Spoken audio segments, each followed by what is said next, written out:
They locked us up for ages. We need communities, not cages. They locked us up for ages. We need communities, not cages. Thank you, thank you. So now I'm going to bury, like I said, bury this crime bill with this jar of dirt and put the lid on this box that contains the 1994 crime bill, and we're going to bury this thing once and for all. Here is, okay, let me just do this for a reference, right? This is a copy of the 1994 crime bill. Here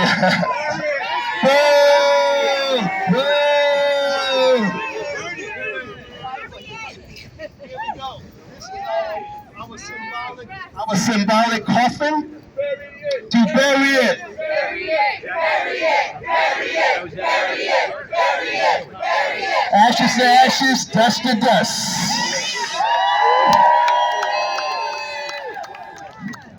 We don't honor the crime bill. We here to despise it and bury it and get rid of it forever. But we do honor our loved ones, our family members, those who we have lost along the way because of the harm that has been afflicted upon us by this oppression of this law. So, as our speakers come up, Leah, where are you? Leah, come back up. Really quick. Yeah. Place a flower on top of a picture of a family member. And as speakers come, please do the same. Please follow suit. Thank you, everyone.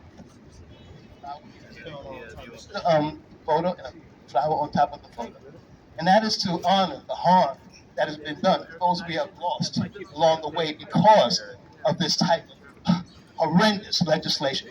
So, our next speaker, I would like to present a man for the people who came from where we came from, who knows how to stay in touch with what's going on. Assembly member, Eddie Gill!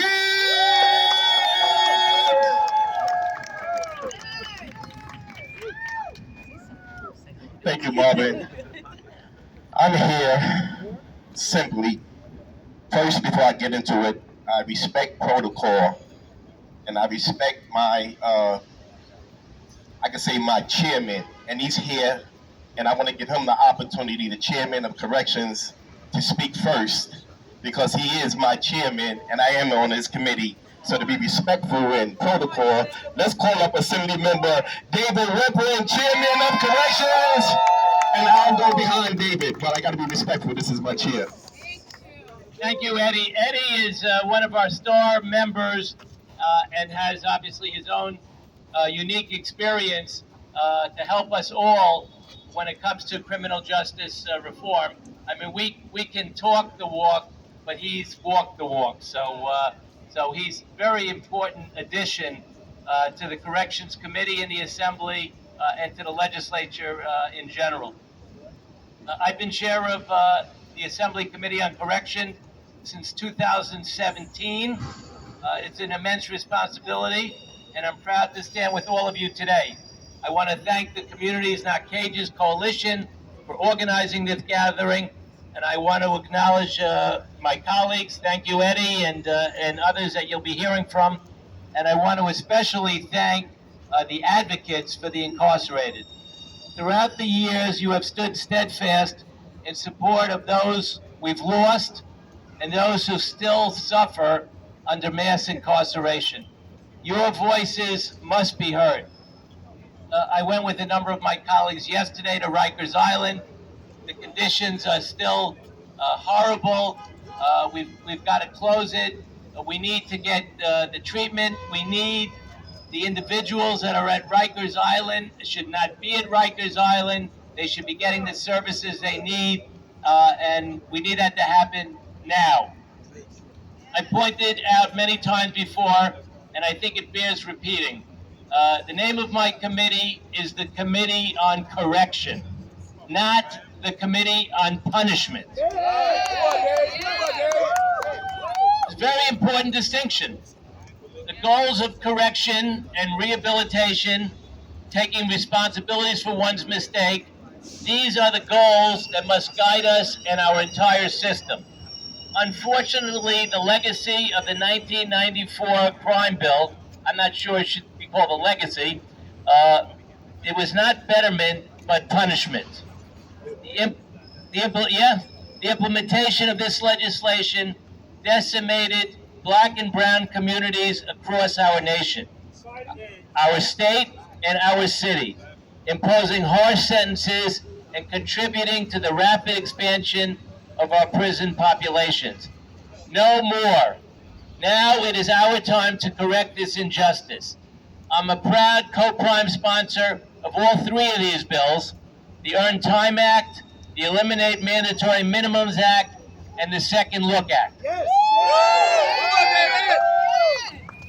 These bills represent the opportunity for both incarcerated individuals and our system to take responsibility, to learn from our past mistakes, and to move forward. Idle time is dangerous in our correctional system. We must pass the Earned Time Act and expand the opportunities for incarcerated individuals to earn merit time, and we must simultaneously push for facilities to offer and expand these programs. We must eliminate mandatory minimums and empower presiding judges to have more discretion in taking circumstances into consideration.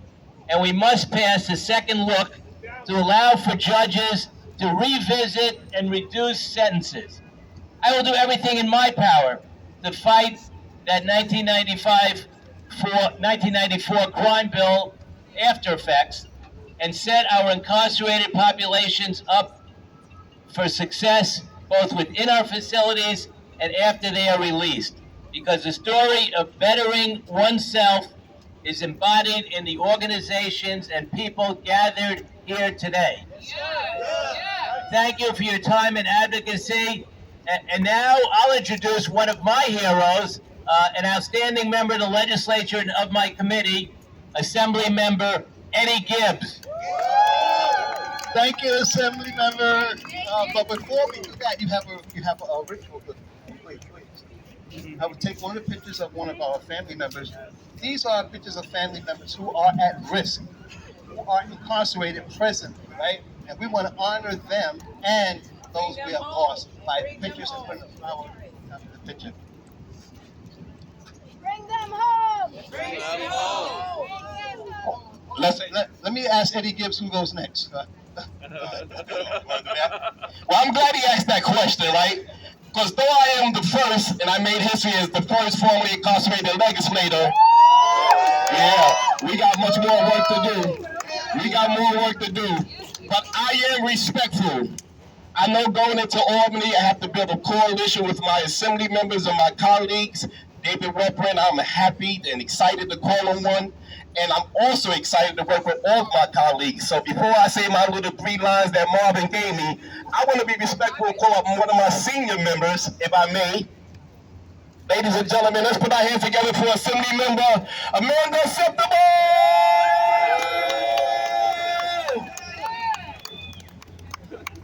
I'm the rookie, so I got to go last, guys. Septimo. All right, I'm going to keep it brief because I know it's hot out here and we've got people who want to speak and we want to hear from everyone.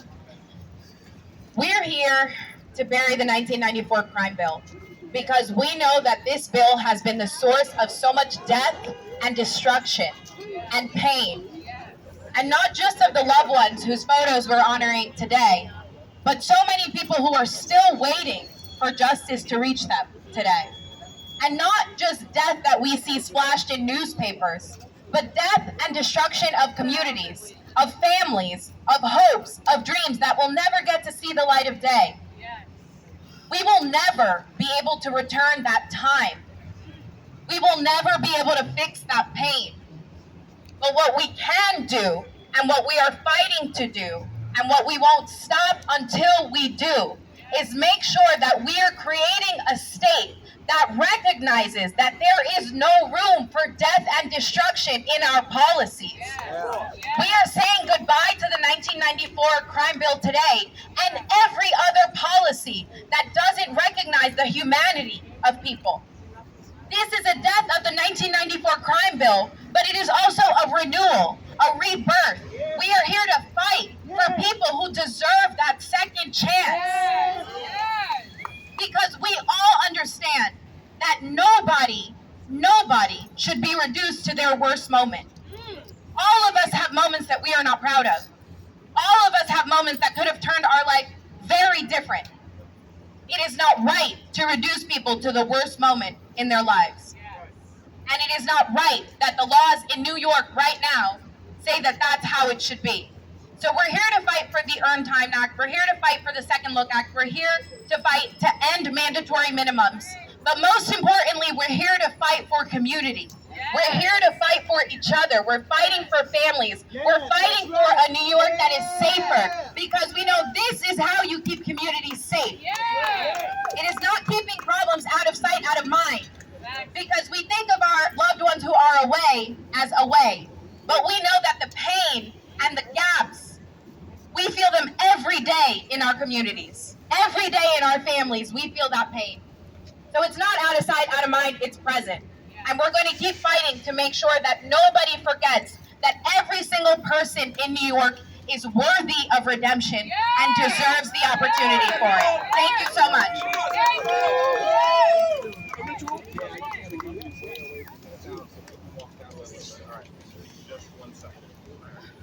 Okay, so finally the rookie is here. You know, in Albany, you gotta go alone sometimes. You get along with your colleagues, and you wish that some great things that happen just for building relationships. I'm excited to have a relationship with my colleague Amanda Septimo. She's awesome and dynamic, and sometimes I just want to move to the Bronx to be represented by her. So listen, guys, we all know the story. Communities, not cages. Marvin wanted me to tell you simply, this year, we are renewing our push for sentencing reform in New York State to undo the harm of decades of unjust and racist sentencing laws. We are fighting to eliminate mandatory minimums, to create a second look. Let me hear y'all say second look. Second look. To create a second look for judges to review and reconsider sentences. And for an Earned Time Act that will strengthen and expand good time and merit time laws to encourage personal transformation in prison and reunite families. Now, I want to stick the pin in there when they said transformation in prison. How many of us transformed in prison? How many of us went to school while in prison? How many of us got our education while in prison? We deserve every right, like every other individual, to be out here to have a second chance, and sometimes I say a third chance. Help me scream, community, not cages. Community, not cages. Community, not cages. Community, not cages. Over 150 organizations support this effort from across New York State and nationally. This summer, these bills has received the endorsement of the American Bar Association and Community People Not Cages. Let's go, y'all. Let's do this. Thank you, Marvin.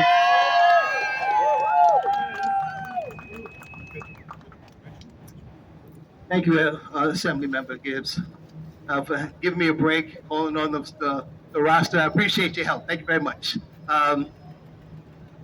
This is very personal to me, very personal. I too am a person that sat in one of those cages. So that the worst thing you could take from a person is hope. When the 1994 crime bill came through and George Pataki swept and cleaned out everything that gave us hope, what do we have left? We had despair. Violence erupted. Drug use increased.